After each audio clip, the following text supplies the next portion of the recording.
Hello everyone, कैसे हो आप लोग। Myself Kiran Dorge and welcome to my YouTube channel. आज के वीडियो में हम लोग पढ़ने वाले हैं ray optics and optical instruments. जो आपका ऑप्टिक्स सेक्शन है उसका ये पहला चैप्टर है। इसका जो दूसरा चैप्टर है उसका नाम है वेव ऑप्टिक्स। तो ये एक बहुत बड़ा सेक्शन है।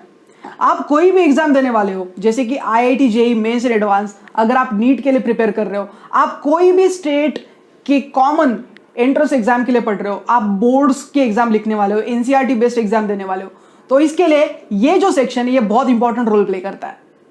ये सेक्शन में से बहुत सारे क्वेश्चंस, बहुत सारे मार्क्स आपको मिल सकते हैं अगर ये टॉपिक्स आपको अच्छे से आते हैं। आज के वीडियो में हम लोग शुरू करने वाले हैं ray optics and optical instruments. Chapter शुरू करने से पहले कुछ इंपॉर्टेंट बातें। हम लोग ये चैप्टर जो है वो कॉम्पिटिटिव फिजिक्स में भी पढ़ने वाले, लेकिन उसके पहले कॉन्सेप्ट बिल्डर या कॉन्सेप्ट्स होना जरूरी है। तो आप अगर NCERT बेस्ड पढ़ाई अगर पहले करना प्रेफर करते हो या फिर कोई भी बोर्ड के आप स्टूडेंट हो, आपके टेक्स्ट बुक के हिसाब से आपको पूरा बेसिक नॉलेज होना जरूरी है, सो दैट आपका एक अच्छा खासा बेस बन जाएगा। तो यहां पे मैं जो वीडियो बनाने वाला हूं वो एक प्रॉपर कॉन्सेप्ट बिल्डर होगा। तो कॉन्सेप्ट बिल्डर वीडियो का आपको फायदा ये होने वाला है, आगे जाके मैं आपको जो कॉम्पिटिटिव फिजिक्स पढ़ाऊंगा उसका पूरा बेसिक्स आपका ये जो वीडियोस है उससे कवर हो जाएगा, सो दैट आगे जाके फिजिक्स आपको जो पढ़ाई जाएगी वहां पे बेसिक चीजों के बारे में मुझे आपको ज्यादा बताना नहीं पड़ेगा, क्योंकि आपको ये ऑलरेडी आता है। ये पॉइंट नंबर 1 हो गया। पॉइंट नंबर 2, आप कोई भी बोर्ड की एग्जाम देने वाले हो, इफ यू आर CBSE के स्टूडेंट्स हो या फिर आप महाराष्ट्र स्टेट बोर्ड के स्टूडेंट्स हो, कोई भी स्टेट बोर्ड के अगर आप स्टूडेंट हो, तो आपका जो 12th स्टैंडर्ड का 100 मार्क का जो क्वेश्चन पेपर होता है उसके लिए आपको बहुत फायदा होने वाला है। आपका जो भी टेक्स्ट बुक है, मैंने खुद बहुत सारे रेफरेंस बुक्स पढ़े हैं, टेक्स्ट बुक्स पढ़े हैं, और उसका एक प्रॉपर कंपाइलेशन मैंने बनाया है, और वो पूरा जो कंपाइलेशन है वो आपको बोर्ड के ऊपर दिखाई देगा। जितने भी कॉन्सेप्ट्स मैं पढ़ाऊंगा सारे कॉन्सेप्ट्स के बोर्ड के ऊपर के नोट्स आपको मिल जाएंगे। तो आपको एग्जाम में क्या लिखना है इसका टेंशन कभी भी नहीं होगा। आप सबसे पहले कॉन्सेप्ट पढ़ोगे यहाँ पे, उसके बाद बोर्ड के ऊपर जो भी लिखी हुई चीजें है वो आप अपने कॉपी में नोट डाउन करोगे। तो मेरे आपसे एक रिक्वेस्ट होगी, आप सिर्फ वीडियो देखो मत, आपको नोट डाउन भी करना है। तो प्रॉपर आपके नोट्स प्रिपेयर हो जाएंगे, आपके पास वीडियो रहेंगे एज अ बैकअप, तो कभी भी आप रिवीजन करोगे तो आपका आधे टाइम में रिवीजन भी होने वाला है। तो जस्ट रिमेंबर कि एग्जाम के पहले आपको बहुत सारे चैप्टर्स रिवाइज करने होते, तो वो टाइम पे क्या करोगे, है ना। तो बोर्ड्स एग्जाम के लिए जो प्रॉपर स्टेज की जरूरत है, प्रॉपर नोट्स की जो जरूरत है, प्रॉपर एनालिसिस की जो जरूरत है, वो आपको यहाँ पे मिलेगी। ये जैसे ही खत्म हो जाता है हम लोग कॉम्पिटिटिव फिजिक्स के ऊपर बात करेंगे। वहां पे जो कॉम्प्लिकेटेड डेरिवेशंस है, न्यूमेरिकल्स है, वो हमें सॉल्व करना है, और बहुत सारी ट्रिक्स भी है मेरे पास। कितना भी बड़ा आप क्वेश्चन लेके आओ, चुटकियों में सॉल्व किया जा सकता है 30 सेकंड 40 सेकंड्स के अंदर। तो ऐसी बहुत सारी मेरे पास ट्रिक्स है, लेकिन उसके पहले मैं चाहता हूं कि हम लोग ये जो चैप्टर है वो पूरा बेसिक से पढ़ें, एकदम बेसिक से प्रॉपरली पढ़ेंगे और बेस्ट पॉसिबल वे में पढ़ेंगे। Let us start with the ray optics. अभी अगर आप चैप्टर का नाम देखते हो तो ray optics and optical instruments ऐसा कुछ तो वो बोल रहे हैं, रे ऑप्टिक्स, ठीक है। ऑप्टिक वर्ड का मतलब क्या होता है, बचपन से आप पढ़ रहे हो, आपके अपने 8, 9, 10 स्टैंडर्ड के बोर्ड में आपने ये सारी चीजों का बेसिक ऑलरेडी देखा है। हम लोग क्या करने वाले हैं, एलिवेट करने वाले हैं लेवल को। ये जो बोर्ड्स के लेक्चर है उसमें हम लोग प्रॉपर देखेंगे डेरिवेशंस कैसे लिखने, आपके 1 मार्क 2 मार्क 3 मार्क 4 मार्क के क्वेश्चन, 5 मार्क के क्वेश्चन आप किस तरह से हैंडल करोगे वो पूरा मैं आपको बताऊंगा। कितना लेंथ होना चाहिए आंसर्स का, ये भी हम लोग प्रॉपरली देखने वाले। ओके, अभी देखते हैं रे ऑप्टिक्स ये क्या चीज है। तो रे के बारे में ये बोल रहे हैं, ऑप्टिक्स के बारे में बोल रहे हैं। तो ऑप्टिक मतलब क्या होता है ना। ऑप्टिक मतलब क्या होता है, आप ग्लास पहनते हो, है ना, तो ऑप्टिशियन के पास आप जाते हो, नहीं क्या मतलब किसी को दिख नहीं रहा है, नजदीक का नहीं दिखता है, दूर का नहीं दिखता है, तो क्या पहनते हो आप, कुछ तो ग्लासेस पहनते हो, है कि नहीं, ऑप्टिक्स। तो वहां पे क्या होता है, आप विजन के बारे में बात कर रहे हो, आपको नजदीक का देखना है, दूर का देखना है, ये सारी चीजें आप कर रहे हो, है कि नहीं, ऑप्टिक्स। आपने देखा होगा आपके पास लेंस होता है, लेंस, है ना, तो वही तो यूज करते हैं। लेंस के साथ आपने बचपन में बहुत खेला होगा। ऐसा एक लेंस होता है आपके पास, आप नीचे एक माचिस की तीली रखते हो, सनलाइट में आप बैठे हो, आप क्या करते हो, वो लेंस को वो माचिस की तीली के ऊपर कॉन्सेंट्रेट करते हो, और थोड़े टाइम के बाद माचिस की तीली जल जाती है। बचपन में ऐसा सब कुछ बहुत किया होगा आपने, है ना, बचपना है भाई, यही सब करेंगे, ठीक है। दूसरा अगर आप एग्जांपल देखते हो तो मिरर के साथ भी आपने बहुत सारा खेला होगा, है ना, मतलब लाइक अच्छा खासा रिफ्लेक्शन आपको दिखाई देता है।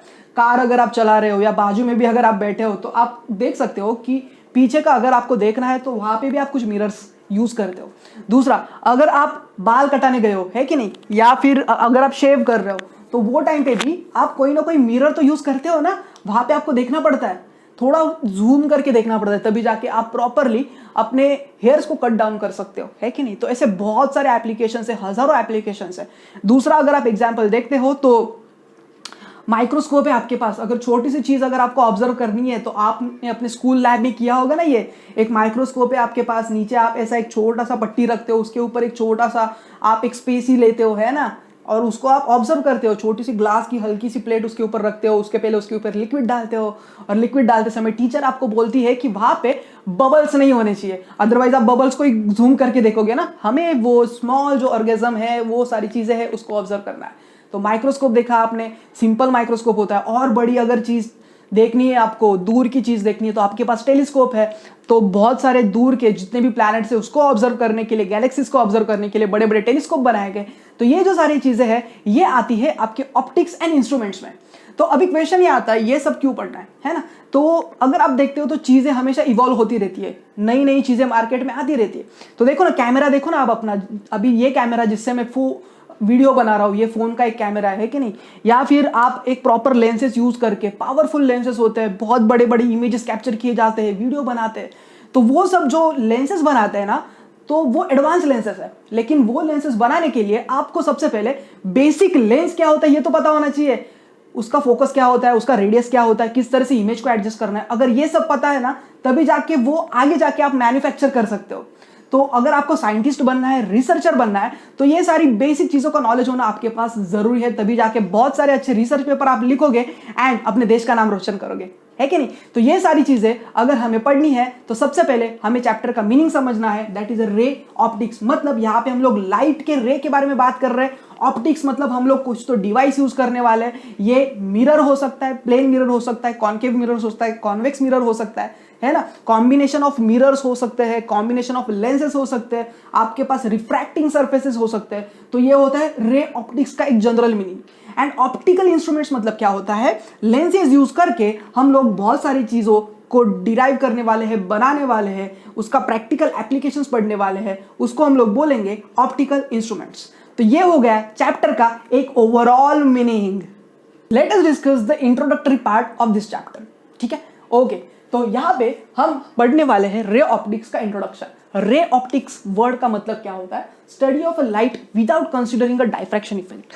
अब ये डाइफ्रैक्शन वर्ड क्या है, देखो चैप्टर के स्टार्टिंग में ही मैंने एक नई सी चीज बना दी कि ये डाइफ्रैक्शन इफेक्ट। यस, तो डाइफ्रैक्शन ये जो पार्ट है, इंटरफेरेंस ये जो पार्ट है, ये हम लोग आगे के चैप्टर में पढ़ेंगे। लेकिन बिंग डेफिनेशन मुझे तो आपको बताना पड़ेगा कि रे ऑप्टिक्स क्या होता है ना।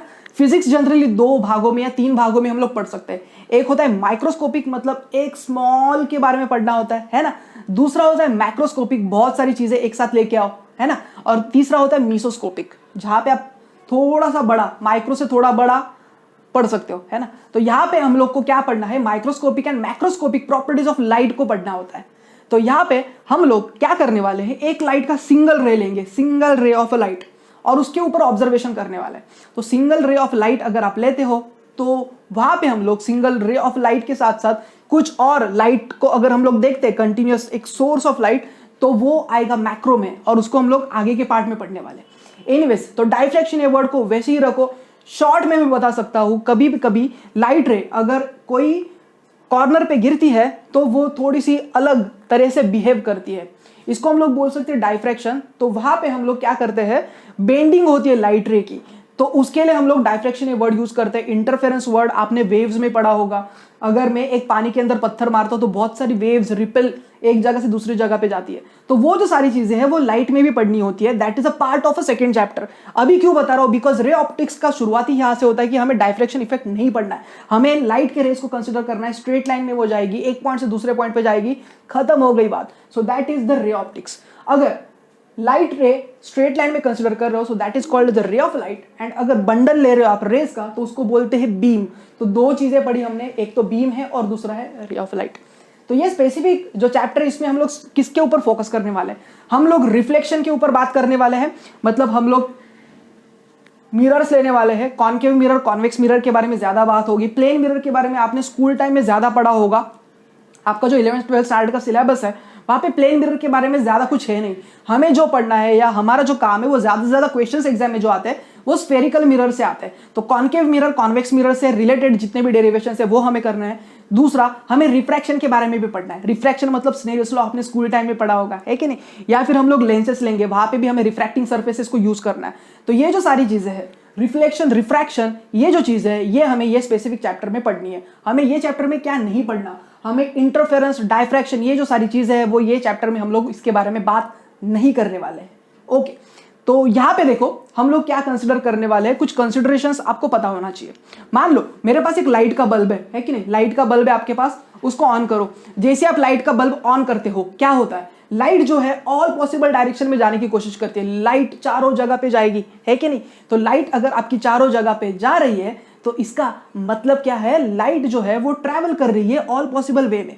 अभी जो साइंटिस्ट है उन्होंने ये एक फिनोमिना देखा। उन्होंने क्या देखा? सन देखा। सन को ऑब्जर्व किया उन्होंने, और सन जो है वो हर जगह पे अपनी एनर्जी ट्रांसमिट कर रहा है, हर जगह पे लाइट दे रहा है। तो लोगों के दिमाग में, या जो साइंटिस्ट थे जो पढ़ रहे थे, उनके स्टार्टिंग में जो ऑब्जर्वेशंस थे उन्होंने बोला कि लाइट स्ट्रेट लाइन में जाती है। फिर मॉडर्न फिजिक्स में यह बात बताई गई कि नहीं, लाइट स्ट्रेट लाइन में नहीं जाती है, light is a form of a wave. तो ये एक चीज बताई गई। और उसके बाद भी फिर आगे जाके कुछ लोगों ने बोला light travels in the form of a photons. तो पैकेट्स होते हैं, एक जगह से दूसरी जगह पे मूव होते हैं। तो मतलब देखो ना, एक सिंपल सी लाइट है, उसको पढ़ने के लिए कितनी सारी चीजें यूज हो गई पिछले 300-400 साल में। और इसके आगे भी जो फिजिक्स बनेगा नेक्स्ट 300, 400, 500 ईयर्स के बाद, शायद जो मैं बोल रहा हूं वो गलत हो, कुछ और नया इवॉल्व हो गया होगा, है कि नहीं? क्योंकि एटम होता है, आपके पास न्यूक्लियस होता है, न्यूक्लियस के आउटर ऑर्बिट्स में आपके पास इलेक्ट्रॉन्स होते हैं, लेकिन और लोगों ने बोला कि और छोटे छोटे पार्टिकल्स है, नए नए पार्टिकल्स है। तो और ये चीजें इवॉल्व होती रहती है। फिजिक्स जो है आपका बेस तो वैसा ही रहेगा, लेकिन आगे जाके अगर किसी ने कुछ स्ट्रॉन्ग थियरीज, डेरिवेशंस लेके आए तो अल्टीमेटली हम लोग जो बोलते हैं वो चेंज हो जाता है। Let's come back to that example of bulb. तो बल्ब जैसे आप ऑन करते हो, लाइट ऑल पॉसिबल डायरेक्शन में जाती है। तो हम लोग ये चैप्टर में क्या कंसिडर करने वाले हैं? जब भी हम लोग एक लाइट का सोर्स लेंगे या ऑब्जेक्ट लेंगे तो हम लोग वो सारे लाइट ऑफ रेज नहीं कंसिडर करेंगे। हम लोग क्या कंसिडर करेंगे? सिलेक्टेड रेज कंसिडर करेंगे। तो कुछ सिलेक्टेड रेज के ऊपर हम लोग बात करेंगे, तभी जाके ये जो थियरीज, डेरिवेशंस है वहां पे हम लोग ज्योमेट्री यूज कर सकते हैं, ट्रिग्नोमेट्री यूज कर सकते हैं, और कुछ कंस्ट्रक्टिव चीजों के बारे में हम लोग बात कर सकते हैं। ठीक है, तो हम लोग यहाँ पे क्या कंसिडर करेंगे? देखो, लाइट जब भी कोई भी एक ऑब्जेक्ट के बाद ऊपर गिरती है तो क्या होता है? लाइट जब भी ऑब्जेक्ट के ऊपर गिरती है, वो ऑब्जेक्ट से लाइट रे हमारे आईज में आती है और उसके बाद हम लोग को दिखाई देता है। आप वो लाइट सोर्स को बंद करो, ठीक है ना, आपको कुछ दिखाई नहीं देगा, है कि नहीं? ये क्यों हो रहा है? क्योंकि आप ऑब्जर्व नहीं कर पा रहे हो चीजों को। विदाउट लाइट आप ऑब्जर्व नहीं कर सकते। तो हमें क्या करना होता है? जो भी आप ऑब्जेक्ट लोगे वहां पे हम लोग कुछ सिलेक्टेड रेस के बारे में बात करेंगे, और बहुत सारे रेस भी आप ले सकते हो, लेकिन उससे क्या होगा? डायग्राम्स आपके कॉम्प्लिकेटेड होंगे, तो इसके लिए सिलेक्टेड रेस ऑफ लाइट के बारे में बात होगी। ओके, तो ये जो चैप्टर है उसकी शुरुआत जो होती है वो रिफ्लेक्शन पार्ट से हम लोग करने वाले हैं। ओके, तो रिफ्लेक्शन में देखते हैं सबसे पहले क्या है। Reflection by spherical mirror. Anyways, अगर मेरे पास एक स्ट्रेट मिरर होता, ठीक है, ये स्कूल टाइम में आपने पढ़ा है, तो मान लो यहाँ पे आपके पास मिरर है, आप यहाँ पे खड़े हो, ठीक है ना, तो आपको जो इमेज दिखाई देती है that is a virtual image, क्योंकि आप ये स्क्रीन के ऊपर नहीं रख पा रहे हो। तो अगर ये आपका ऑब्जेक्ट है तो इमेज आपको कहाँ पे दिखाई देगी? इक्वल डिस्टेंस यहाँ पे, है ना। तो इससे रिलेटेड जो भी चीजें थी वो आपने अपने स्कूल में पढ़ा है। हम लोग को यहाँ पे स्फेरिकल मिरर्स के बारे में स्पेसिफिकली बात करनी है। तो यहाँ पे देखते हैं रिफ्लेक्शन जब भी हम लोग कंसिडर करते तो यहाँ पे 3 प्रॉपर्टीज होती है, 3 चीजों के ऊपर आपको फोकस करना है। सबसे पहला है angle of incidence is equal to angle of reflection. ये क्या है? हम लोग इसके बारे में प्रॉपर पढ़ने वाले हैं। दूसरा, angle of incidence, angle of reflection normal to the reflection surface lie in the same plane. तो वो सारे एक प्लेन में ही होते हैं। एंड तीसरा, angle of incidence, angle of reflection lie opposite to each other, है ना। तो ये 3 पॉइंट्स हो गए। हम लोग इसके बारे में 1 बाय 1 देखेंगे, आपको इसका बहुत अच्छे से आइडिया आने वाला है। सबसे पहले देखते हैं टाइप्स कौन से होते हैं। तो अगर हम लोग मिरर देखते हैं, मिरर के टाइप्स के बारे में यहाँ पे बात हो रही है, तो 2 मिरर्स हमें इसमें पढ़ना है। सबसे पहला है कॉन्केव मिरर एंड दूसरा आपके पास है कॉन्वेक्स मिरर। देखो कॉन्केव मिरर क्या है आपके पास ऐसा कुछ तो है, ठीक है। अभी ये मिरर बना कैसे? मान लो आपके पास कोई तो एक बड़ा सा ऐसा स्फेयर है, उसको आपने कट कर दिया, समथिंग लाइक दिस। मान लो ये आपके पास एक स्फेयर था, ठीक है, उसको आपने कट कर दिया, ऐसा कुछ तो अगर आप ये पोर्शन हटा रहे हो, है ना, और ये पोर्शन ही कंसिडर कर रहे हो, और इसके अंदर अगर आपको रिफ्लेक्शंस मिल रहे हैं या मिल सकते हैं, तो उसको आप बोल रहे हो part of a concave mirror, है ना। तो यहाँ पे देखो, इसका कुछ ना कुछ सेंटर भी तो होगा ना। एक बड़ा सा स्फेयर है, उसका एक सेंटर भी होगा। तो यहाँ से यहाँ तक का डिस्टेंस हमेशा क्या होता है? आपका आर होता है ना। अगर इसको आप हटा रहे हो तो आपको अल्टीमेटली क्या मिलने वाला है? अल्टीमेटली आपको जो मिलने वाला है that is a concave mirror. तो अभी हमें यही तो पढ़ना है। ओके, अभी यहाँ पे देखो ये मिरर है, इसका सेंटर किधर ना किधर तो होगा, हमेशा होता है। एनीवेज, तो हम क्या कंसिडर कर रहे हैं, ये आपके पास एक कॉन्केव मिरर है, इसका एक सेंटर होगा। कैसे सेंटर पता चला? अगर एक बड़ा सा स्फीयर अगर आपके पास होता तो। अभी एक दिमाग वाला क्वेश्चन पूछता हूं, मान लो मेरे पास ये ऐसा एक प्लेन मिरर है, ठीक है, इसका जो रेडियस है उसकी वैल्यू क्या होगी? थोड़ा दिमाग लगा के बताओ, कमेंट सेक्शन में बताना, देखते हैं किसके पास दिमाग है। प्लेन मिरर का जो रेडियस है उसकी वैल्यू क्या है, ठीक है, आपको कमेंट सेक्शन में बताना है, देखते हैं किसके पास दिमाग है। एनीवेज, सो यहाँ पे मान लो आपके पास कोई तो एक ऑब्जेक्ट है और वो ऑब्जेक्ट से हम लोग अभी रेज कंसीडर करने वाले हैं। यहाँ पे आपके पास जो एक्सिस है, जो सेंटर से जाता है, इसको हम बोलेंगे प्रिंसिपल एक्सिस। क्या बोलेंगे? Principal axis. ये हो गया आपका P, that is a pole. यहां से रे जब भी आएगा तो ये पॉइंट पे गिरने के बाद it will reflected, and reflect होने के बाद ये फोकस से जाएगा, ठीक है। सेकेंड रे आपके पास है, फोकस से गया। थर्ड रे आपके पास है, फोकस से गया। फोर्थ रे आपके पास है, फोकस से गया। तो यहाँ पे बहुत सारे रेज हो सकते हैं और सारे रेज एक जगह पे आके मिल जाएंगे, है ना। लेकिन यहाँ पे हम लोग सिलेक्टेड रेज के बारे में बात करेंगे, जैसे मैंने स्टार्टिंग में कहा था। तो P से लेके F जो पॉइंट पे सारे रेज मिलते हैं उसको बोलते हैं फोकस। PF एंड CF इसकी वैल्यू सेम होती है, तो इसका मतलब हम बोल सकते हैं PC, ये अगर आप R कंसिडर करते हो तो 2 times F, that is a 2 time focus, ऐसा वो हो जाता है। तो ये हो गया कॉन्केव मिरर के बारे में एक बेसिक इंफॉर्मेशन। नेक्स्ट देखते हैं कॉन्वेक्स मिरर क्या है ना। मान लो आपके पास ऐसा ही एक सरफेस है और दूसरे साइड से अगर आप रिफ्लेक्शंस करवाना चाहते हो तो किया जा सकता है। तो आपके पास ये वाला एक सेक्शन है, ठीक है, यहां से आपने क्या किया, एक ऑब्जेक्ट रखा, ऑब्जेक्ट से बहुत सारे rays parallel to principal axis ये कॉन्वेक्स मिरर के ऊपर गिर रहा है। ये पॉइंट पे मान लो पहला रे गिर गया, रिफ्लेक्ट हो गया, ये दूसरा रे गिर गया, रिफ्लेक्ट हो गया। प्रिंसिपल एक्सिस के अलॉन्ग जो रे था वो सेम पाथ में पीछे गया, यहाँ पे भी प्रिंसिपल एक्सिस से जो रे था वो सेम पाथ से पीछे गया, यहाँ से रिफ्लेक्ट हो गया, यहाँ से रिफ्लेक्ट हो गया। अभी यहाँ पे अवे जा रहे हैं सारे रेज, ठीक है। तो अभी क्वेश्चन ये आता है कि हमें इमेज मिलेगी किधर। ओके, तो यहाँ पे जो आपको इमेज मिलेगी, आपको क्या करना है, ये जो डॉटेड लाइन्स है स्ट्रेट पीछे लेके जानी है। तो जब भी ये लाइन्स आप पीछे लेके जाते हो, वो सारी लाइन एक पॉइंट पे मिलती है, तो वो सारी लाइन जो पॉइंट पे मिलती है उसको बोला जाता है फोकस, एंड ये होता है focus of a convex mirror. Anyways, so again ये हो गया पॉइंट P, ये हो गया आपका प्रिंसिपल एक्सिस। यहां से लेके PF है, F से लेके C तक भी होगा, दैट इज अ PC। यहाँ पे मैंने दिखाया नहीं है, लेकिन यहाँ पे भी इसका सेंटर जरूर होने वाला है। तो यहाँ पे भी आप क्या बोल सकते हो, R will be equal to 2 times F। तो ये हो गया कॉन्वेक्स मिरर के बारे में बेसिक इंफॉर्मेशन। ओके, अभी हम लोग डिस्कस करते हैं relation between F and R, ठीक है। तो जो आपकी फोकल लेंथ है एंड रेडियस है, इसके बीच में क्या रिलेशन हो सकता है, ये एक सिंपल सा डेरिवेशन है, अगर आपको आता है तो अच्छा है। अभी यहाँ पे एक चीज आप ध्यान में रखो, ये बोर्ड्स लेवल का कॉन्सेप्ट बिल्डर आपका लेक्चर सीरीज मैंने स्टार्ट किया है। ये खत्म होने के बाद कॉम्पिटिटिव फिजिक्स के बारे में बात करेंगे। ऑलरेडी बोर्ड्स में आप बहुत सारी बेसिक चीजें लेके जाने वाले हो अपने साथ। जो आपका 100 मार्क का क्वेश्चन पेपर है, वहां पे ये पूरा आपको फायदा देगा। मेरे बहुत सारे ऐसे स्टूडेंट्स हैं जिनको 95, 96, 97, 98, 99, 100 फिजिक्स में मिल चुके हैं।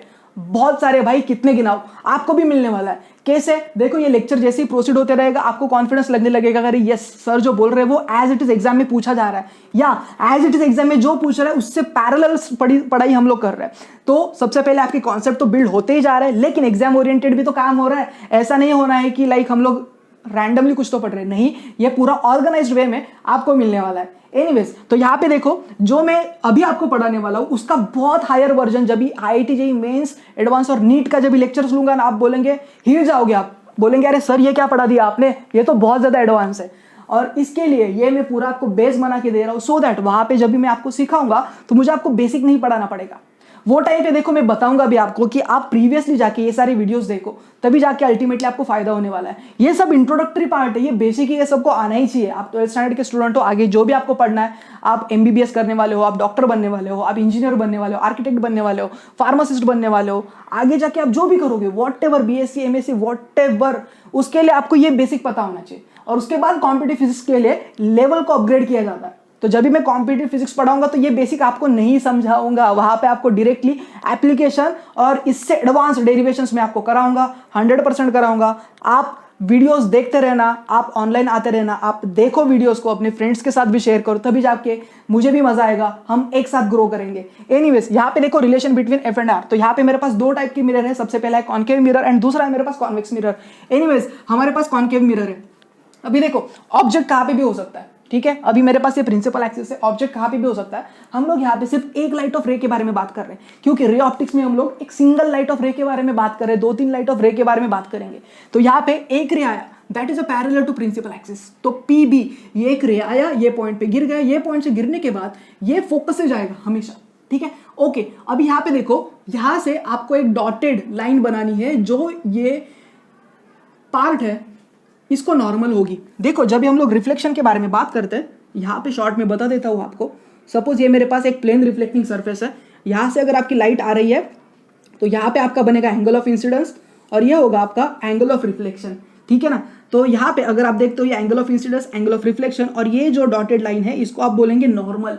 अभी यहाँ पे ये स्टार्ट करने से पहले ये पॉइंट्स वापस देख लो, angle of incidence and angle of reflection की वैल्यू सेम होनी चाहिए। Point number 1 clear. Point number 2, incident ray, reflected ray and normal lie in the same plane. देखो ये प्लेन सेम है, इसको आप किस तरह से भी घुमाओ, लेकिन देखो अगर ऐसा रे होता तो प्लेन आपका ऐसा होना चाहिए। तो depending on a plane, incident ray, reflected ray आपका सेम होगा, नॉर्मल सेम प्लेन में होगा। देखो ना, यहाँ से रे लो, ऐसा ऐसे ही आएगा ना, और नॉर्मल ऐसे होगा, तो प्लेन कौन सा होगा, ये पूरा एक प्लेन हो गया आपका। तो ये हो गया point number 2। Point number 3, incident ray, reflected ray और incident angle, reflected angle lie opposite to each other. तो आई एंड आर एक दूसरे से अपोजिट है ना, ये इधर है, ये इधर है। एनीवेज, यहाँ पे भी एक एंगल होता है जिसको बोलते हैं ग्लांसिंग एंगल, उसके बारे में हम लोग बाद में पढ़ेंगे, अभी जरूरत नहीं है, बताऊंगा proper, don't worry. So anyways, यहाँ पे देखो, यहाँ से अगर आपने नॉर्मल बनाया है तो हमेशा जो नॉर्मल होता है वो सेंटर से जाता है। तो सी जो है वो सेंटर है, स्फेरिकल मिरर जो आपके पास है। तो अगेन आपके पास ये हो गया आपका पी, ये हो गया आपका सी और ये हो गया आपका पॉइंट एफ। एनीवेज, ये हो गया आपका आई और ये हो गया आपका आर।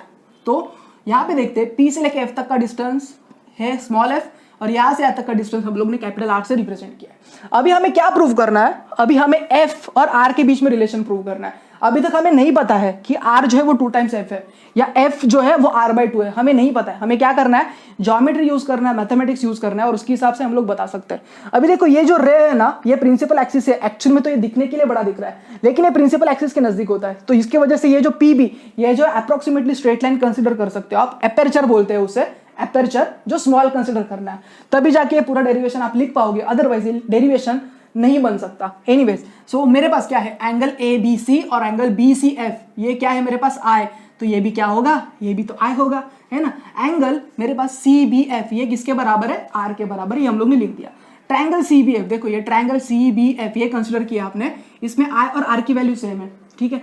तो अगर मेरे पास आई और आर की वैल्यू सेम है, देखो ना ये दोनों तो सेम है ना, तो इसके लिए आई और आर सेम हो गए। अगर आई और आर सेम है आपका, तो C F and B F ये दोनों भी तो सेम होने चाहिए ना, तो C F and B F ये आपके सेम हो गए। लेकिन यहाँ पे अगर हम देखते हैं तो F B and F P की वैल्यू भी सेम है। क्यों हो रहा है ये, क्योंकि एपर्चर जो है वो स्मॉल है, तो स्मॉल एपर्चर की वजह से ये आ गया। तो अभी अगर मेरे पास एफ बी और एफ पी के बीच में रिलेशन है, तो मैं क्या कर सकता हूँ, C F and P F को कंपेयर कर सकते हैं हम लोग, क्योंकि अगर ये और ये सेम है और ये सेम है, तो अल्टीमेटली ये दोनों भी सेम हो जाएंगे। तो अगर ये दोनों सेम है तो हम लोग लिख सकते हैं पी एफ जो है वो हाफ ऑफ पी सी है, या फिर हम लोग लिख सकते हैं जो फोकल लेंथ है that is half of R. तो ये बन गया मेरा फर्स्ट कंक्लूजन, ये हम लोग ने ज्योमेट्रिकल अंडरस्टैंडिंग यूज करके किया है। सेकंड हम लोग देखते हैं कॉन्वेक्स मिरर अगर मेरे पास है तो क्या करेंगे। देखो मेरे पास ये कॉन्वेक्स मिरर है ना, और अल्टीमेटली आपके पास ये वाला जो पोर्शन है, यहाँ से आप रेज को रिफ्लेक्ट करवा रहे हो। एनीवेज, तो अगर आप रेज को रिफ्लेक्ट करवा रहे हो, ये आपका दूसरा सरफेस है, ठीक है। बहुत ज्यादा वो दिखाई नहीं, अदरवाइज वो डायग्राम समझते नहीं, लेकिन एग्जाम में आपको ड्रॉ करना पड़ेगा।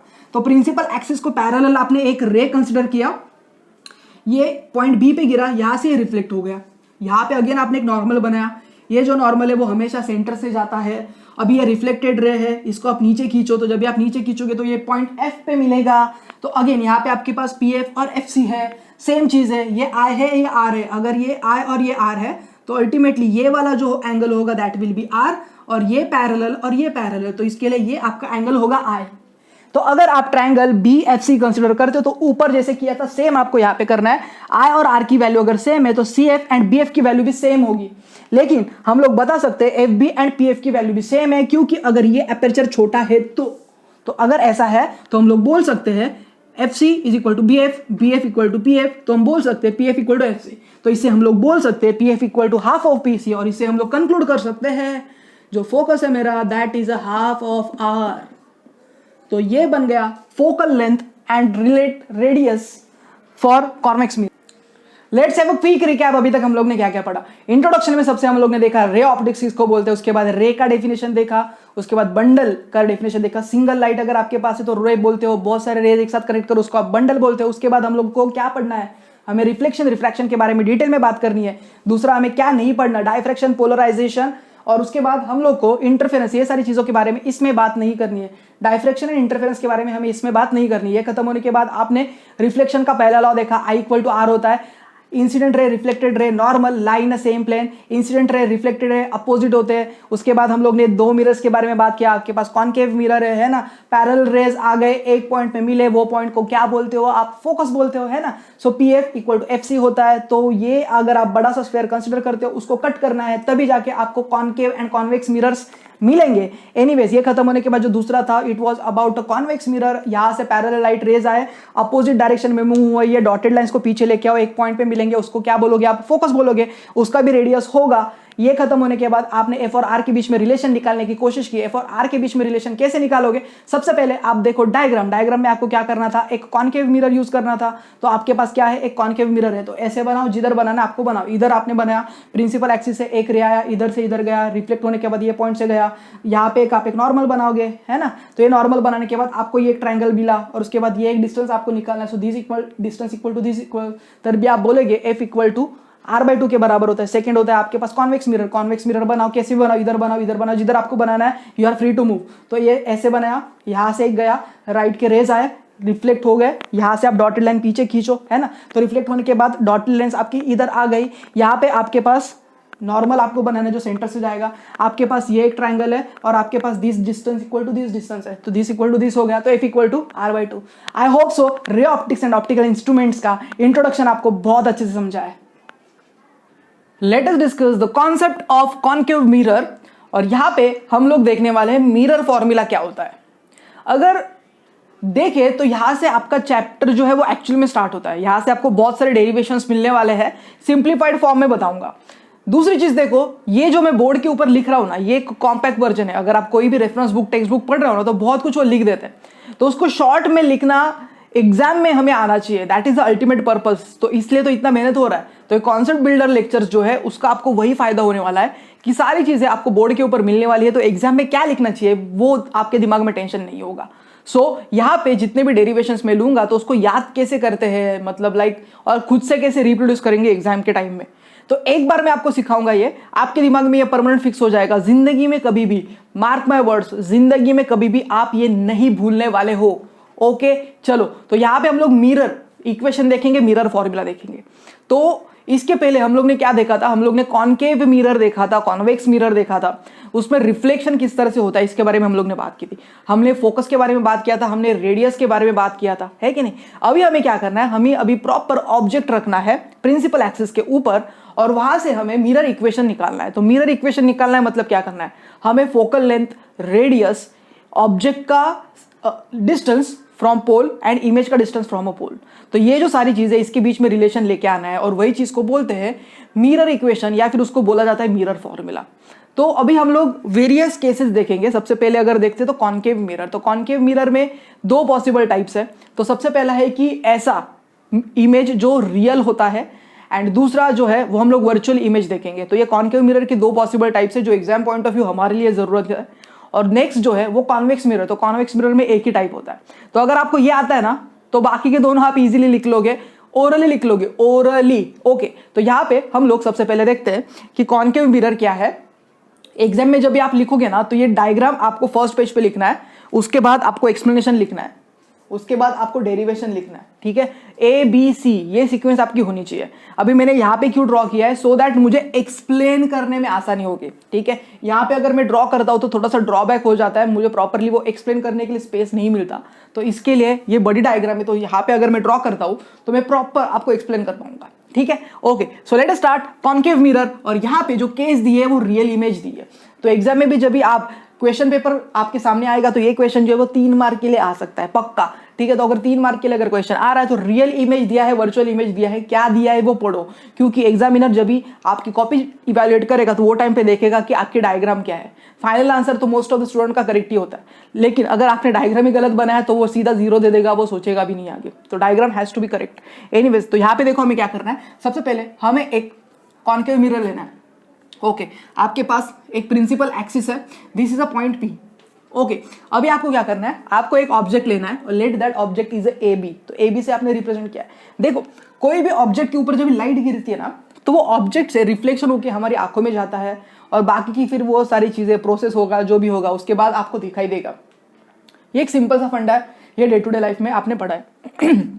सॉरी, तो यहाँ पे देखो ए बी, ये ऑब्जेक्ट आपने देखा है, तो ए बी के ऊपर बहुत सारे पार्टिकल्स है और सारे पार्टिकल्स आप देख पा रहे हो। इसका मतलब सारे पार्टिकल से ऑल पॉसिबल डायरेक्शन में लाइट रेज जा रही है, ठीक है।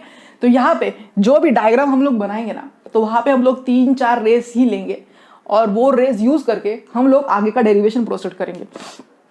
तो क्वेश्चन में हम लोग 3 रेज क्यों ले रहे हैं, 4 रेज क्यों रहे, इतने कम क्यों ले रहे हैं, क्योंकि इससे ज्यादा अगर आप लोगे ना तो डायग्राम आपका कॉम्प्लिकेट हो जाएगा, आंसर आपको सेम मिलने वाला है। तो कॉम्प्लिकेशंस अवॉइड करने हैं एग्जाम में, हमें ये जो चीज है वो कम से कम टाइम में ड्रॉ करनी है, 2-3 मिनट में सब कुछ खत्म करना होता है, ठीक है।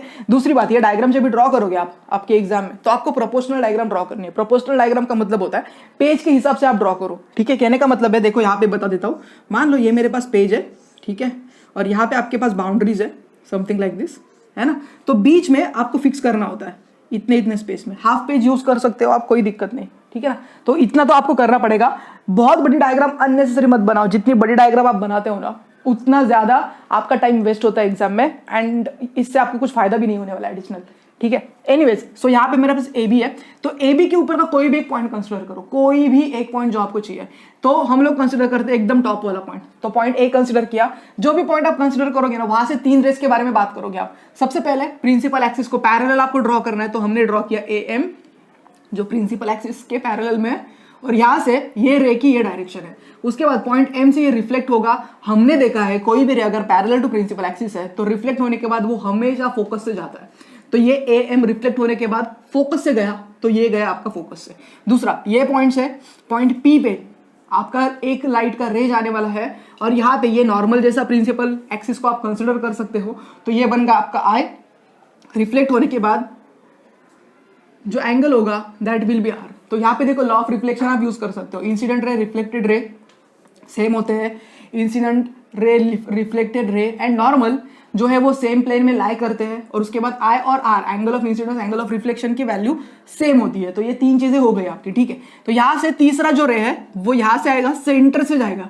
सेंटर, ये जो पूरा आपके पास मिरर है उसके सेंटर से जाएगा, ये पॉइंट पे गिरेगा और स्ट्रेट पाथ में पीछे आएगा। यहाँ पे ये स्ट्रेट पाथ में पीछे क्यों आ रहा है, क्योंकि यहाँ पे जो एंगल बन रहा है दैट एंगल इज 90 डिग्री, ठीक है। तो पॉइंट एन यहां से वो रिफ्लेक्ट होगा और सेम पाथ से पीछे जाएगा।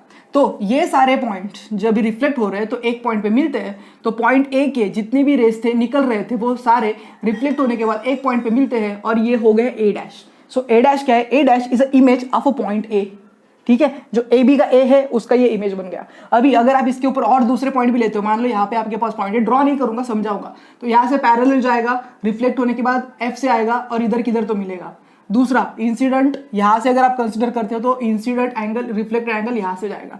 तीसरा, यहां से अगर आप निकालते हो तो यहां ही पॉइंट से ऐसा रिफ्लेक्ट होके जाएगा, है ना। तो कोई भी अगर आप पॉइंट कंसिडर करोगे तो आपको रिफ्लेक्टिव पॉइंट्स यहां पे दिखाई देंगे।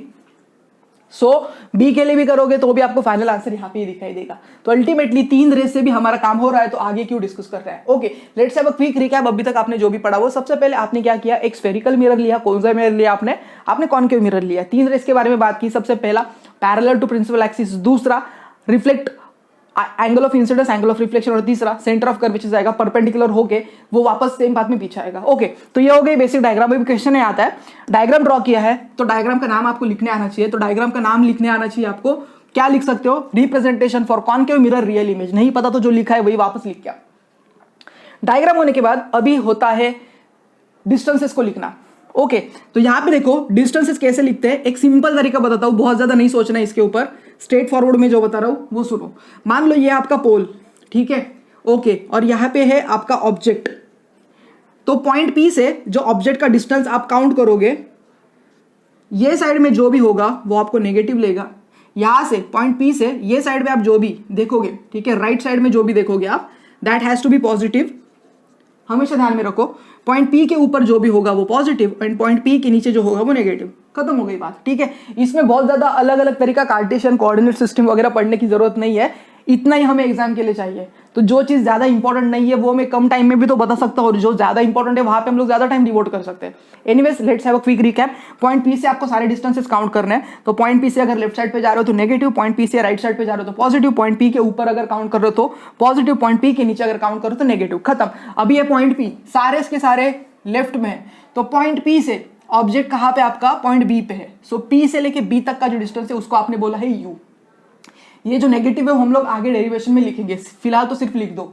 ओके, पॉइंट पी से जो इमेज मिल रही है आपको ए डैश बी डैश वो है वी। पॉइंट पी से एफ तक का डिस्टेंस है आपका फोकस, और पॉइंट पी से सी तक का डिस्टेंस है आपका आर। तो हमने सारे डिस्टेंसेस मार्क कर लिए। वन मोर टाइम, पी से लेके बी तक यू, पी से लेके आपका बी डैश है वी, बी से लेके एफ तक स्मॉल एफ, और पी से लेके सी तक आर। तो ये बन गए चार डिस्टेंसेस जो हमें डेरिवेशन में यूज करने हैं। नेक्स्ट देखते हैं एक्सप्लेनेशन। Late A B. अभी देखो ना, ये याद नहीं करना है, जो डायग्राम में दिख रहा है खुद की लैंग्वेज में लिख के आओ, क्योंकि एग्जामिनर ये एक्सपेक्ट करता है कि थोड़ा सा थियरी लिखो आप, उसके बाद मैथमेटिकल पार्ट आप अपने लैंग्वेज में कंप्लीट करो। एनीवेज, तो ये जो है वो खुद के लैंग्वेज में आप लिख सकते हो, अलाउड होता है। फालतू का स्टोरी लिख के नहीं करना है आपको। जितने भी 3-4 पॉइंट्स चाहिए उतने लिखो, खत्म करो, आगे मूव करो। Anyways, so let A B आपके पास object at a distance U, A dash B dash image at a distance V. तो ऑब्जेक्ट का डिस्टेंस, इमेज का डिस्टेंस आपने लिख दिया। रे एमिनेटिंग फ्रॉम ए, तो ए से जितने भी रोज जा रहे हैं, so from A after reflection आपको जितनी भी रेज है वो एक पॉइंट पे मिले हुए दिखेंगे, और वो है आपका A dash. It is equally applicable to all the points on object A B. तो ये जो प्रोसेस है वो सारे पॉइंट्स ए बी के ऊपर जो है उसके लिए एप्लीकेबल है। और अल्टीमेटली अगर आप लोकस देखते हो ये सारे पॉइंट्स का, तो आपको मिलेगा A dash B dash which is a straight line. Anyway, so image can be obtain on the screen. अभी यहाँ पे अगर आपने स्क्रीन रखी होती तो यहाँ पे आपको इमेज दिखाई देती, तो इसके लिए इसको बोला जाता है रियल इमेज, मोस्ट इंपॉर्टेंट। तो यहाँ पे एक इंपॉर्टेंट पॉइंट बताना चाहूंगा, जो इमेज आप स्क्रीन के ऊपर ले सकते हो उसको बोलते हैं रियल इमेज, और जो नहीं ले सकते उसको बोलते हैं वर्चुअल इमेज। एनीवेज, तो ये हो गया एक्सप्लेनेशन, खुद के लैंग्वेज में आप लिख सकते हो। नेक्स्ट देखो क्या है, डेरिवेशन देखते हैं। डेरिवेशन, तो डेरिवेशन में देखो ये बहुत आसान है, बच्चों का तो ये रट जाता है जब भी लाइव लेक्चर होता है तभी, क्योंकि सेम ट्रायंगल से आगे के जो दो डेरिवेशन है उसमें भी सेम चीज यूज करनी है। एक बार कर लो, बाकी के दो डेरिवेशन भी याद हो जाएंगे। एनीवेज, तो यहाँ पे हमें क्या करना है, triangle A B C, triangle A dash B dash C, ये यूज करना है। तो देखो triangle A B C, triangle A dash B dash C. Okay, तो ये एक ट्रायंगल लिया और ये एक ट्रायंगल लिया। अभी आपको क्या करना है, देखो ये जो दो ट्रायंगल्स है वो सिमिलर टाइप की ट्रायंगल्स है, तो हमें ए बी और ए डैश बी डैश के बीच में रिलेशन निकालना है ना। तो A B upon A dash B dash can be written as C B upon C B dash, लिख सकते हैं ना। ओके, तो ये बन गया आपका पहला ट्रायंगल। दूसरा ट्रायंगल आप ये यूज कर सकते हो, A B P A dash B dash P, और उसमें A B A dash B dash P B P B dash. तो ये दो ट्रायंगल यूज करने हैं, खत्म हो गई बात। Let's have a quick recap one more time. A B C, A dash B dash C, A B P, A dash B dash P. Okay, और उसमें क्या करना है आपको, A B A dash B dash पहले case के लिए निकालना है, दूसरे केस पहले पे क्या निकालना है, A B A dash B dash. तो लेफ्ट हैंड साइड अगर सेम है तो राइट हैंड साइड को कंपेयर कर सकते हैं। तो देखो यहाँ पे, so triangle A B C, triangle A dash B dash C are similar, so as point M is close to point P, so point M जो है वो पी के क्लोज माना जाता है, ठीक है, तभी जाके ये सारे डेरिवेशन पॉसिबल होते हैं, अदरवाइज डेरिवेशन पॉसिबल नहीं होता है। सो एमपी को स्ट्रेट लाइन कंसीडर किया जाता है। So A B upon A dash B dash equal to C B upon C B dash, ये बन गया मेरा इक्वेशन 1।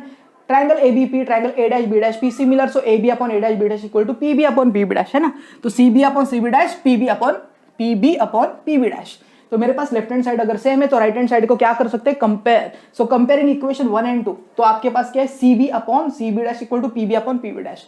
अभी जो डिस्टेंसेस है उसको मेजर करने का तरीका आ गया है। अभी देखो सीबी के जगह पे क्या लिख सकते हो, देखो अभी सीबी तो स्ट्रेट फॉरवर्ड अवेलेबल नहीं है, तो सीबी के लिए क्या कर सकते हो, दिस माइनस दिस किया जा सकता है क्या। So answer is a yes. So अगर आप पीबी माइनस पीसी करते हो तो अल्टीमेटली आपको जो भी मिलेगा वो सीबी मिलेगा। सो पीबी माइनस पीसी अभी सब्स्टिट्यूट करना है। पीबी की वैल्यू क्या है, पीबी इज ऑब्जेक्ट का डिस्टेंस यू, है ना। तो यहां पे क्या सब्स्टिट्यूट करोगे, माइनस यू, एंड पीसी क्या है आपका माइनस आर, तो माइनस माइनस क्या होगा plus, so that's why minus U plus R, तो ये बन गया आपका CB dash equal to PC minus PB dash. देखो सीबी डैश किधर है आपके पास, ये है, तो पीसी माइनस पीबी डैश, तो ये क्या होगा आर और v के बीच का अंतर। सो एनीवेज सो पी आपका पीसी माइनस पीबी डैश, देखो डायग्राम में PC minus PB dash which is equal to minus R और माइनस वी, तो माइनस माइनस क्या होगा प्लस होगा, so minus R plus V, तो ये होगा सीबी और सीबी डैश की वैल्यू। पीबी तो आपका ऑब्जेक्ट डिस्टेंस है that is given by minus U, and PB dash आपका इमेज डिस्टेंस है that is given by minus V. तो अभी मेरे पास सारे इक्वेशंस है, तो सीबी के जगह पे सब्स्टिट्यूट करते हैं minus U plus R upon minus R plus V which equals to minus U upon minus V, minus minus cut हो जाएगा which is equals to U upon V. तो यहां पे कुछ नहीं करना है, क्रॉस मल्टीप्लाई कर दो, क्रॉस मल्टीप्लाई करने के बाद आपको क्या मिलेगा minus U V plus V R equal to minus U R plus UP. तो यहां पे इक्वेशन को रीअरेंज करो, U R plus V R equal to 2uv। अभी ऐसा एक इक्वेशन है, इसको सॉल्व करना है तो uv r से आपको डिवाइड करना पड़ेगा।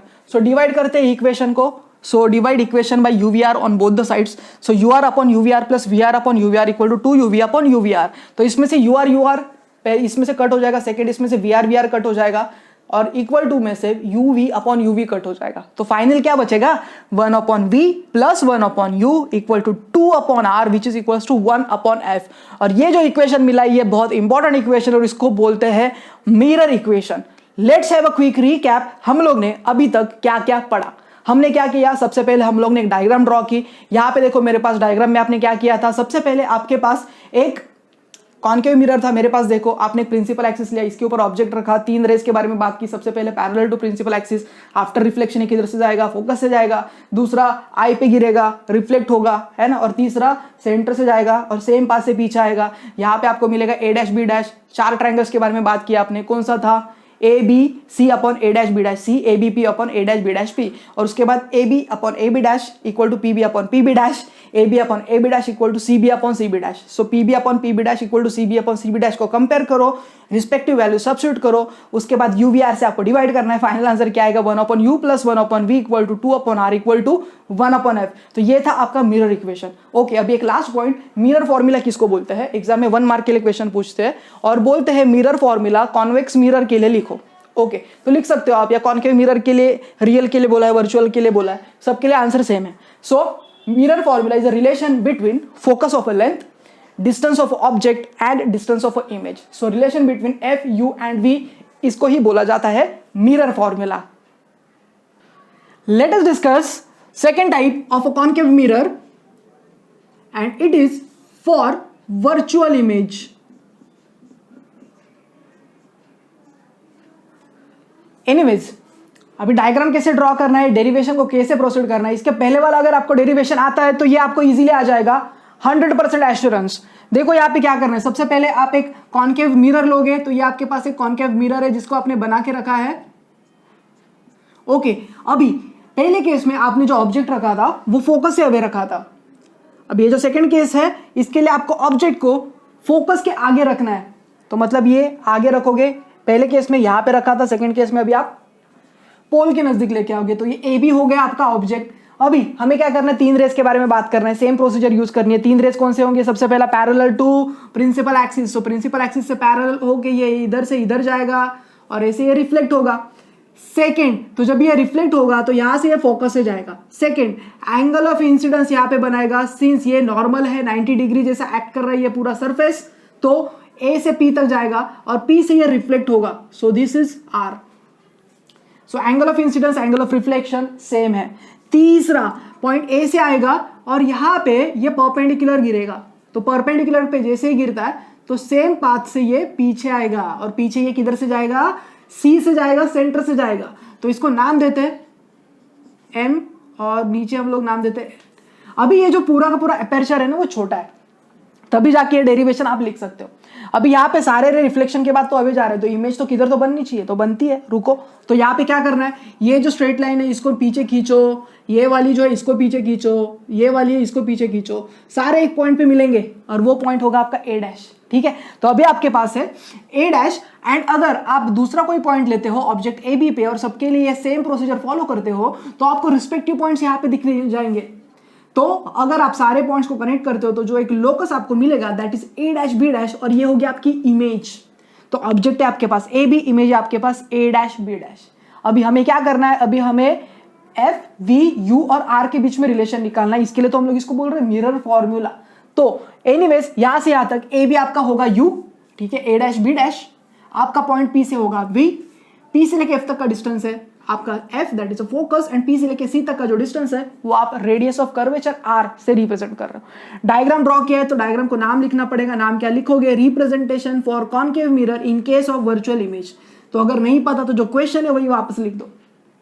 एक्सप्लेनेशन में क्या लिखोगे, अभी देखो थोड़ा स्मार्टली खेलना है, तो प्रीवियस डेरिवेशन में जो लिखा था सेम टू सेम छाप दो, चलता है, ठीक है। लेट ए बी क्या है, ऑब्जेक्ट है at distance U from pole. तो यहाँ पे हम लोग पॉजिटिव नेगेटिव के बारे में बात नहीं करेंगे, यहाँ पे जो है वो मैग्नीट्यूड लेके हम लोग बताएंगे। A dash B dash is a image distance at V, so ray emanating from A after reflection A dash, ये इसकी बनेगी image, it is equally applicable to all the points on object A B.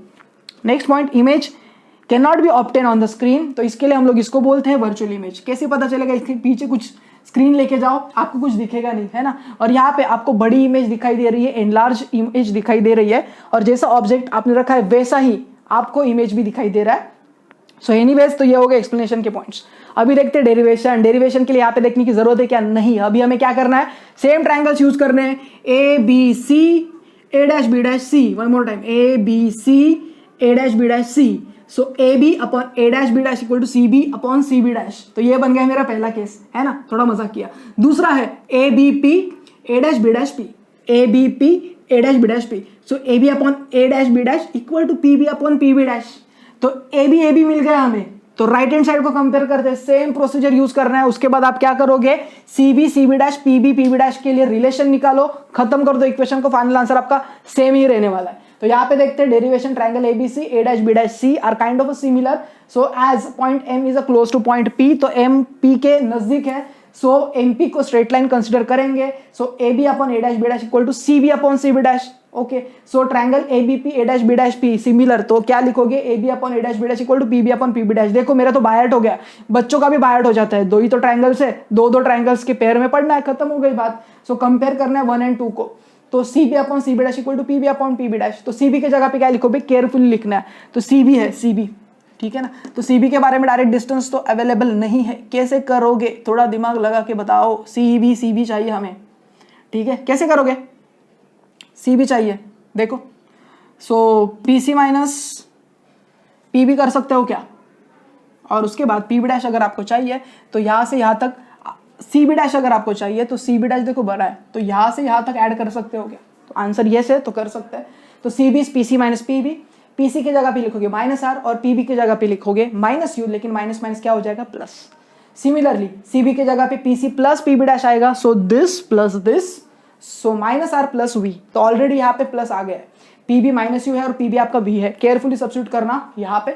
सो ये values respective equation में यहाँ पे substitute करने के बाद minus R plus U upon minus R plus V equal to minus U upon V, so minus R V plus U V equal to U R minus U V, ये cross multiply किया है और मैंने कुछ भी नया नहीं किया है। Anyways, so U R plus V R equal to 2uv, rearrange करो इक्वेशन को, divide the overall equation by uvr, so U R upon UV R plus V R upon UV R equal to 2uv upon UV R. तो पहले case में U R cut, V R cut, uv cut, so 1 upon v plus 1 upon equal to 2 upon r which is equal to 1 upon f, और ये बन गया आपका mirror equation. So let's have a quick recap. हम लोग ने अभी क्या पढ़ा, कॉनकेव मिरर के लिए मिरर इक्वेशन लिखा, और यहाँ पे जो इमेज थी वो कैसे टाइप की है, वर्चुअल टाइप की है। एनीवेज, एक मिरर बनाओ, प्रिंसिपल एक्सिस ड्रॉ करो, ऑब्जेक्ट को f के आगे रखो, 3 रेस के बारे में बात करो। पहला प्रिंसिपल से पैरेलल, f से जाएगा angle of incidence, angle of reflection, सीधा जाएगा और सेंटर से वापस आएगा, तीनों रेस को पीछे लेके जाओ, ए डैश बी डैश मिलेगा। अभी आपको क्या करना है, 4 ट्रायंगल्स के बारे में बात करना है, A B C A dash B dash C, A B P A dash B dash P, so A B upon A dash B dash, C B upon C B dash, A B upon A dash B dash, P B upon P B dash. Compare करो, substitute करो, final answer से पहले एक step है, you V R से आपको divide करना है, फाइनल आंसर मिलेगा 1 upon U plus 1 upon V which is equal to 2 upon R which is equal to 1 upon F. तो ये बन जाएगा आपका mirror equation. Let us discuss convex mirror, और यहाँ पे आपको जो भी इमेज मिलने वाली है वो वर्चुअल इमेज होगी और वो हमेशा इरेक्ट भी होगी। अभी तक हम लोग ने कॉनकेव मिरर के 2 केसेस देखे, अभी यहाँ पे कॉन्वेक्स मिरर का एक ही केस है। आप कॉन्वेक्स मिरर में ऑब्जेक्ट को कहाँ पे भी रखो, कितनी भी दूरी पे रखो, आपको हमेशा जो इमेज मिलेगी वो छोटी मिलने वाली है। तो कॉन्वेक्स मिरर देखो ना आपको कहाँ पे यूज होता है, कार देखो, आप कार का मिरर होता है ना, दूर का ऑब्जेक्ट आपको देखना है तो डेफिनेटली आप क्या यूज करते हो, कॉन्वेक्स मिरर यूज करते हो। डायग्राम देखते हैं, सिंपल है। सबसे पहले आपके पास एक कॉन्वेक्स मिरर होना चाहिए। आपके पास यहाँ पे जो भी है उसको आप बोल रहे हो प्रिंसिपल एक्सिस। तो आपने ऑब्जेक्ट लिया है ए बी, तो ए बी से 3 रेस के बारे में बात करेंगे। सबसे पहला प्रिंसिपल एक्सिस को पैरेलल, सो ए एम तक एक रे जा रहा है, that is a parallel to principal axis. Reflect होने के बाद इसको अगर आप पीछे खींचते हो तो ये किधर से जाएगा, ये फोकस से जाएगा। दूसरा आपके पास है ए पी से जाने वाला angle of incidence, angle of reflection. So I और आर की वैल्यू सेम है। इसको अगर आप पीछे खींचते हो तो कोई तो एक पॉइंट पे पहला और दूसरा रे मिलेगा। तीसरा रे आपके पास है जो यहां से आप स्टार्ट कर रहे हो और एक सरफेस के ऊपर गिरेगा, और ये सरफेस पे जब भी गिरेगा तो सेम पाथ से ये पीछे जाएगा, क्योंकि यहाँ पे जो एंगल है दैट इज 90 डिग्री। और इसको ही अगर आप डॉटेड पीछे खींचते हो तो ये हमेशा सेंटर से जाता है। तो हमें पता है अगर हम लोग कॉन्वेक्स मिरर के बारे में बात करते हैं तो उसका जो सेंटर है वो ये साइड में होता है। तो एनीवेज, तो ये हो गई हमारी डायग्राम। ओके, तो सारे पॉइंट्स लाइंस को अगर आप खींचोगे तो एक पॉइंट पे मिलेंगे और उसको हम बोलेंगे ए डैश। तो ए डैश क्या हो गया, ए डैश हो गया पॉइंट ए का इमेज। तो अगर आप कोई भी दूसरे पॉइंट्स कंसीडर करते हो तो आपको रिस्पेक्टिव पॉइंट्स ये लाइन में मिलेंगे, और कंटिन्यूअस लोकस जो आपके पास है स्ट्रेट लाइन अगर आप ड्रॉ करते हो तो ए डैश बी डैश आपको मिलेगा। और ए डैश बी डैश को ही आप क्या बोलोगे, it is virtual image of object A B. तो अभी हमारा काम क्या बनता है, अभी हमें डिस्टेंसेस लिखने हैं। तो सबसे पहले लिखते हैं पीबी। पीबी क्या है आपके पास, इट इज अ यू, और सारे डिस्टेंसेस आपको पी से मेजर करने हैं। नेक्स्ट आपके पास है इमेज डिस्टेंस, जिसको आप रिप्रेजेंट कर रहे हो वी से। तो ये पीबी तक हो गया। उसके बाद ये पॉइंट से एफ तक का जो डिस्टेंस है उसको आपने बोला फोकस, और यहां से जो सी तक का डिस्टेंस है उसको आप बोल रहे हो आर। ओके, तो यहाँ पे एक्सप्लेनेशन और डायग्राम का नाम क्या होगा, जो दिया है इक्वेशन में वही लिखो, representation for convex mirror case virtual image. तो यहाँ पे आपको एक्सप्लेनेशन में सेम पॉइंट्स को लिख के आना है। लेट ए बी क्या है, object at a distance U, A dash B dash is image at a distance V from point P. Point number 2, ray emanating from A after reflection A dash पे मिलते हैं, equally applicable to all points on object A B. And last point क्या होगा, image can't be obtain on the screen, तो इसको हम लोग बोलेंगे वर्चुअल इमेज। और ये जो इमेज है ये इरेक्ट भी होती है। एनीवेज, तो यहाँ पे जो डेरिवेशन का पार्ट है उसके लिए हमें क्या करना है, कुछ नहीं करना है, सेम चीज सेम ट्राइंगल्स वापस यूज करने। कौन सा होगा, A B C A dash B dash C, A B P A dash B dash P. So A B upon A dash B dash equal to C B upon C B dash, A B upon A dash B dash equal to P B upon P B dash, C B upon C B dash equal to P B upon P B dash. Substitute करो, divide करना है you V R से, 1 upon U plus 1 upon V equal to 2 upon R equal to 1 upon F. खत्म हो गई बात, ठीक है। तो यहाँ पे देखते हैं ए बी पी और दूसरा है A dash B dash P. So A B upon A dash B dash, P B upon P B dash. और नेक्स्ट है A B C A dash B dash C. So A B upon A dash B dash, C B upon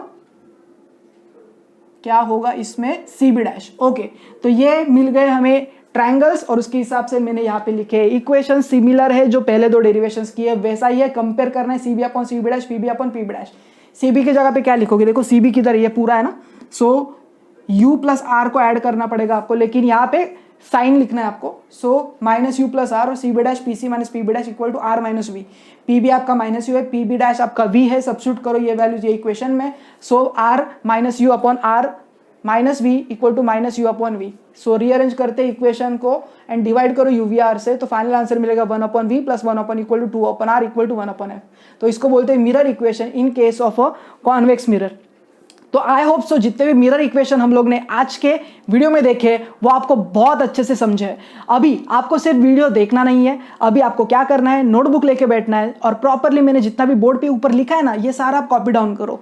जो भी बड़ी बड़ी coaching centres है ना इससे ज्यादा वो कुछ नहीं पढ़ा रहे, ठीक है ना, बोर्ड्स की अगर आप बात कर रहे हो तो। And I have taught in such kind of coaching centres, I have taught thousands of students offline. तो मुझे एग्जैक्टली पता है कि आपको क्या जरूरत है, एग्जाम में क्या आएगा और आपको कितना आंसर लिखना है। तो ये वीडियोस का आपको फायदा तभी होगा जब भी आप कॉपी लेके बैठोगे, उसके ऊपर नोट डाउन करोगे। ईयर एंड में आपको पता चलेगा जितने भी चैप्टर्स मैंने सिखाए उसके प्रॉपर नोट्स आपके पास होंगे और रिवीजन करने में आपको बहुत आसानी होने वाली है। दूसरा पॉइंट, आगे जाके जो कॉम्पिटिटिव फिजिक्स आपको सिखाया जाएगा उसके लिए आपको बहुत ज्यादा बेनिफिट मिलने वाला है।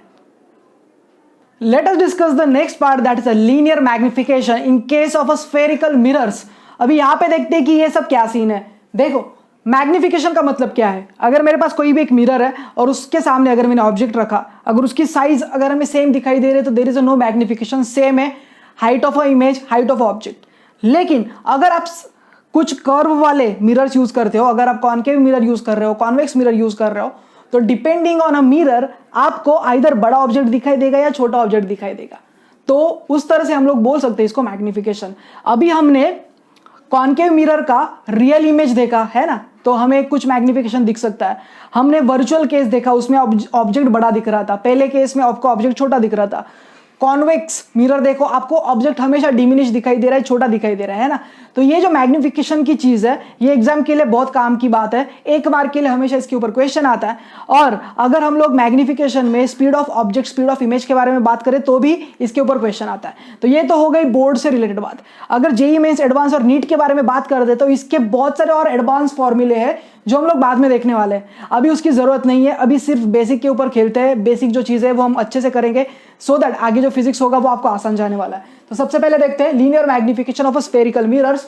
सो इसका मतलब क्या होता है, डेफिनेशन पूछते हैं एग्जाम में और कुछ सिलेक्टेड फॉर्मूले पूछते हैं। So linear magnification is a ratio of size of a image formed by a spherical mirror to the size of object. तो इमेज और साइज का ऑब्जेक्ट देखो, इमेज और ऑब्जेक्ट का साइज आपको कंपेयर करना है। सो m से रिप्रेजेंट किया जाता है साइज ऑफ इमेज जिसका हाइट h2 है, साइज ऑफ ऑब्जेक्ट जिसका हाइट h1 है, ठीक है, which is equals to a dash b dash upon A B. तो हम लोग ने डायग्राम में देखा था, ए बी आपका ऑब्जेक्ट है, a डैश b डैश आपकी इमेज है, तो डिपेंड्स। सो अगर हम लोग h1 को हमेशा पॉजिटिव माने, ऑब्जेक्ट आपका प्रिंसिपल एक्सिस के ऊपर हमेशा ऐसा है, तो वो स्पेसिफिक केस में आपकी जो m की वैल्यू होगी वो हमेशा पॉजिटिव होगी, कभी जब h2 भी आपका पॉजिटिव है, दैट इज इरेक्ट अगर आपकी इमेज है तो। और m की वैल्यू आपको नेगेटिव मिलेगी जब भी आपका h2 नेगेटिव है, दैट इज वर्चुअल इमेज है आपकी, उल्टी हो चुकी है इमेज आपकी।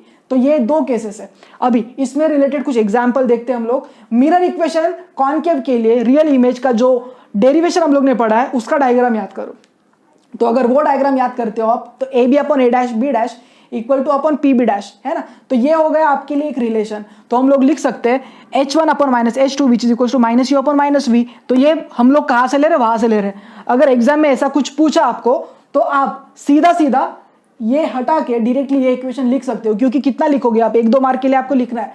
तो यहाँ पे आप लिख सकते हो considering mirror equation for concave mirror in case of a real image. ये लिखने की जरूरत नहीं है, सीधा आप ये लिख दो, आपको पूरे मार्क्स मिलने वाले हैं। लेकिन हमने अभी यहाँ पे पढ़ा है और ये लेक्चर्स हम लोग ले रहे हैं अंडरस्टैंडिंग के लिए, तो इसके लिए हम लोग ये लिख सकते हैं। So h1 upon minus h2 equal to minus U upon minus V, m equal to h2 upon h1 which is equal to minus V upon you.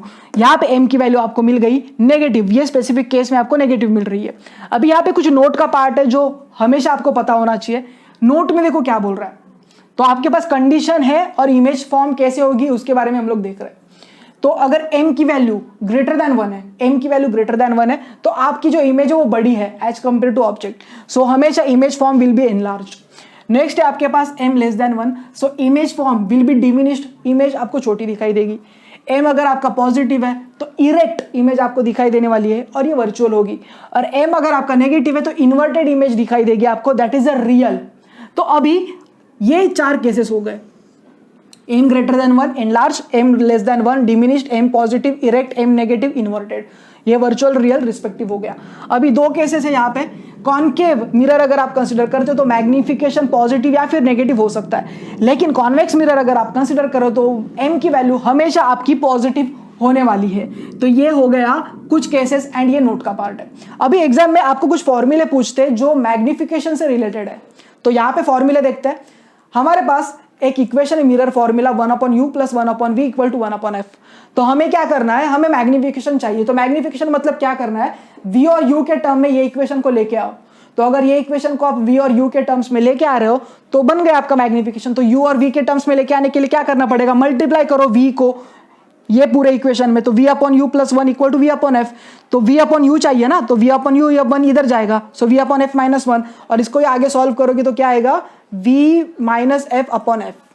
एक ओके, लेकिन अगर हम लोग ये वाली केस कंसिडर कर रहे हैं तो इसके लिए m की वैल्यू क्या होगी, minus v upon minus U, minus v upon U which is equal to ये v minus f upon f है ना, तो इसको अगर माइनस कर दोगे तो क्या होगा, f minus v upon f। तो ये होगा आपका मैग्निफिकेशन का equation.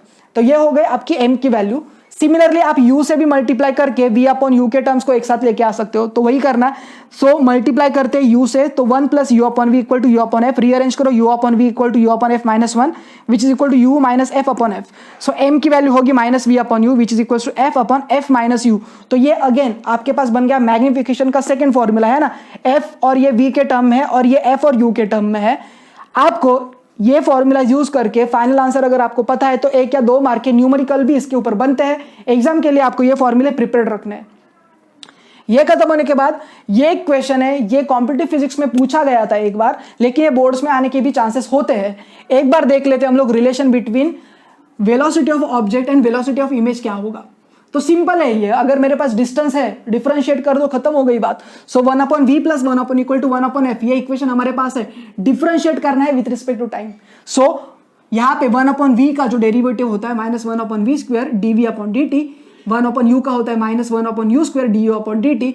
Since F is a constant तो आंसर आया 0, और यहाँ पे आपने क्या किया था, डिफरेंशिएट किया था with respect to time. So 1 upon V square V I, इसको आप वी आई बोलेंगे, velocity of image, D U upon D T ये हो गया आपका velocity of object. So 1 upon V square V I plus 1 upon U square V not equal to 0। V I की value होगी, rearrange करना है, ये टर्म इधर चला जाएगा और ये वी स्क्वायर भी उधर जाएगा, तो minus V square upon U square V naught. So which is equals to V upon U के जगह पे आप क्या लिख सकते हो, देखो वी अपॉन यू के जगह पे आप F upon F minus U substitute कर सकते हो, या F minus V upon F substitute कर सकते हो, तो करते हैं सब्स्टिट्यूट। सो माइनस साइन तो बाहर रहेगा, सो वी अपॉन यू के जगह पे आएगा F upon U minus F the whole square into V naught. तो ये बन गया एक फेमस क्वेश्चन, ये 1-2 मार्क के लिए एग्जाम में पूछा जा सकता है। कभी कभी ये मैग्निफिकेशन क्या है पूछते हैं और उसके बाद रिलेशन पूछते हैं। कभी कभी आपको डायरेक्टली फॉर्मूला बेस्ड न्यूमेरिकल भी पूछा जा सकता है 1 या 2 मार्क के लिए। तो ये था discussion about relation between V object and velocity of image. Last part देखते हैं, इसमें application of a spherical mirror. अब ये तो सिंपल सी चीज है यार, इसमें पढ़ाने जैसा क्या है, लेकिन इसमें भी और अच्छे से बात करेंगे कॉनकेव और कॉन्वेक्स। कॉनकेव मिरर क्या है ना, कॉनकेव मिरर के एप्लीकेशंस आपको कहां पे दिखेंगे, गाड़ी का हेडलाइट। गाड़ी का हेडलाइट देखो ना कैसे होता है ना, आपका ऐसा कुछ तो मिरर होता है, यहाँ पे एक छोटा सा बल्ब रखते हैं और यहाँ से ये लाइट्स ऐसे जाके आगे जाती है कि नहीं। तो इसके लिए कॉनकेव मिरर यूज करते हैं, अगर नहीं होता तो काम खराब हो जाता था, है ना। तो ये headlights of a motor, telescope में भी ये यूज करते हैं।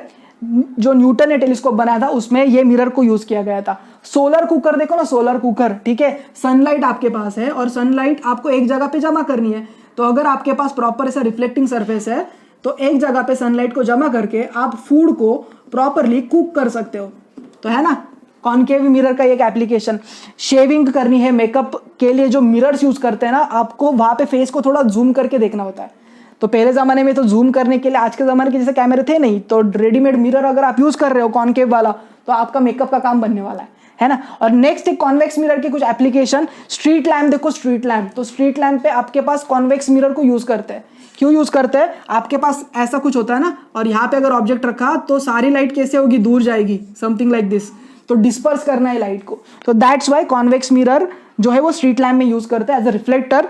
एंड दूसरा है कार चलाते समय जो ड्राइवर का मिरर होता है, दूर के ऑब्जेक्ट्स आपको देखने पड़ते हैं, तो इसके लिए ड्राइवर मिरर जो होता है वहां पे कॉन्वेक्स मिरर को यूज करते हैं।